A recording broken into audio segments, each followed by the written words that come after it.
Philippe Brégy, bonjour. Bonjour. Vous êtes le PDG d'Egide. On va parler avec vous de vos résultats semestriels. Vous avez également publié le chiffre d'affaires pour le troisième trimestre. On parlera également des perspectives. Si l'on revient sur le premier semestre, pour vous, c'était un bon premier semestre pour Egide? C'est un premier semestre extrêmement important pour Egide puisque c'est le premier semestre où nous avons un EBITDA équilibré depuis l'explosion de la bulle Internet. Nous avions donné cet EBITDA équilibré comme objectif il y a à peu près un an. Donc cet objectif est atteint et c'est un pas important pour nous d'être arrivé, disons, au niveau de chiffre d'affaires qui correspond à notre équilibre. Avec, selon les zones, selon les pays, une situation non pas contrastée, mais par exemple, on voit en France, où on s'inquiète parfois du ralentissement, une progression assez bonne de l'activité. Pour la filiale française, c'était un excellent premier semestre puisqu'on a fait une progression de 40% entre le premier semestre 2008 et le premier semestre 2007, donc c'est une très forte progression. Plusieurs raisons à ça. D'abord, un marché spatial qui se porte très bien. Donc notre client français, Thales Space, a de nombreux contrats et donc c'est une chose qui se porte bien. Ensuite, du côté de nos produits infrarouges, aussi bien pour nos clients français que pour nos clients exportation, c'est aussi une activité qui s'est très bien portée pendant le semestre. On rappelle que vous fabriquez des boîtiers hermétiques pour des composants électroniques, donc dans ces différents secteurs. Également du côté des télécoms. Une certaine reprise des télécoms, mais qui a plus profité à notre filiale américaine. Notre filiale américaine, en euros, a eu donc un semestre stable. En dollars, elle a fait 14% de progrès. Et l'essentiel de ce progrès est dû à certains produits qu'elle fait pour les télécoms. Du côté justement de cette réorganisation, puisque Egide revient on va dire de trimestres difficiles, qu'est-ce qui a le plus changé chez Egide aujourd'hui? Probablement le fait que nous sommes diversifiés sur de très nombreuses activités. Nous avons une activité dans le domaine aéronautique civil, une activité dans le domaine militaire, une activité dans le spatial, bien sûr une activité télécom, qui à une époque a été 95% de notre chiffre d'affaires, mais les télécoms représentent actuellement 25% de notre chiffre d'affaires. C'est en progrès par rapport à il y a quelques semestres, où on était tombé à moins de 20%, mais c'est donc un quart de l'activité.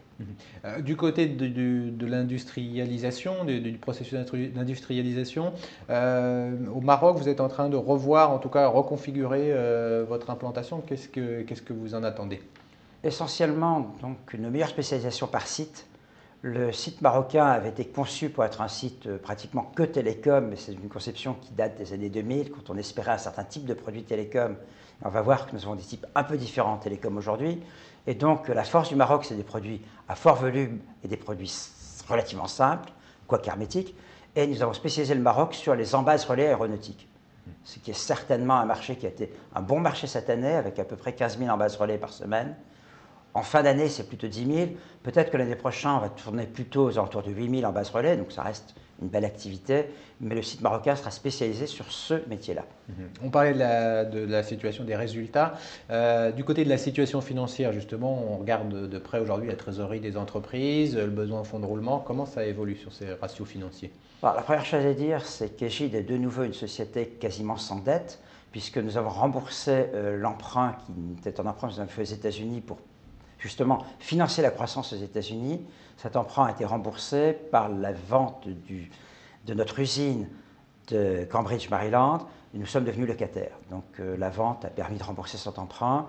Donc aujourd'hui, dans les comptes, vous voyez apparaître une ligne dette à court terme qui est le factor, puisque nous avons décidé de faire factoriser notre activité en France et aux États-Unis, simplement pour pouvoir faire que notre besoin de fonds de roulement soit payé par le facteur.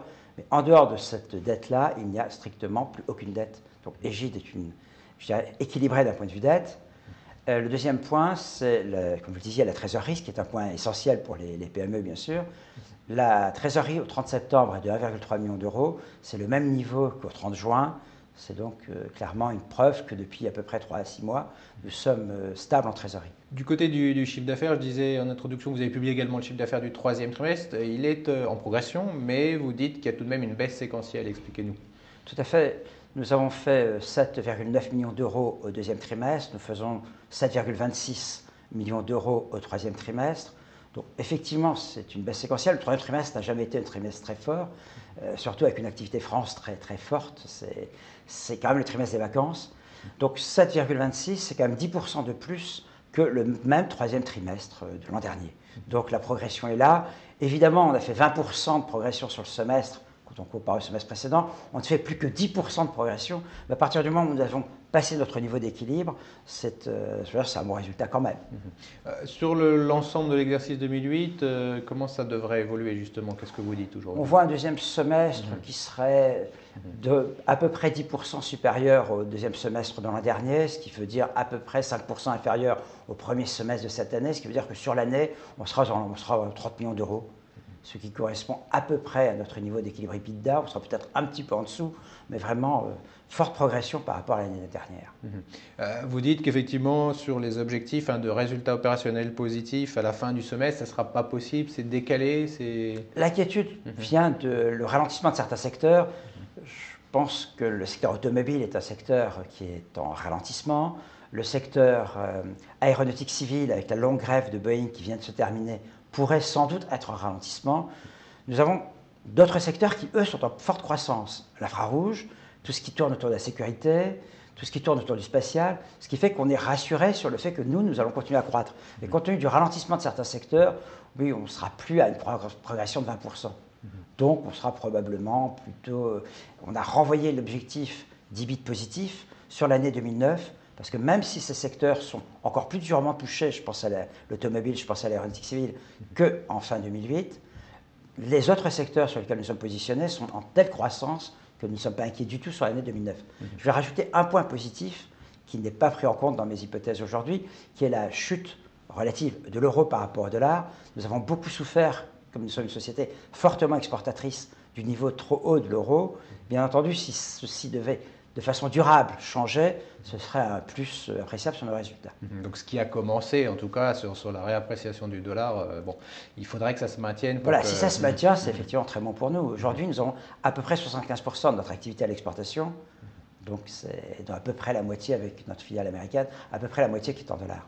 Alors, un élément aussi que vous mentionnez concernant les télécoms, c'est-à-dire que sur le réseau, dont on voit rarement les détails, mais que ce réseau-là, quelque part, arrive à saturation. Alors ça, on peut le voir parce qu'on échange de plus en plus de données, mais qu'est-ce qui se passe justement sur ce secteur-là? C'est clair que la saturation des réseaux est de plus en plus proche.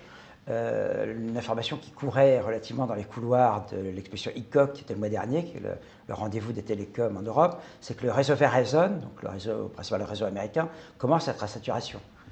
Des exemples de saturation des réseaux, même en France, on en a un bel exemple avec les iPhones, qui avaient été prévus pour fonctionner à 1,6 mégabits et qui sont aujourd'hui bridés à 300 kilobits parce que le réseau ne permet pas d'absorber beaucoup d'iPhones à 1,6 mégas.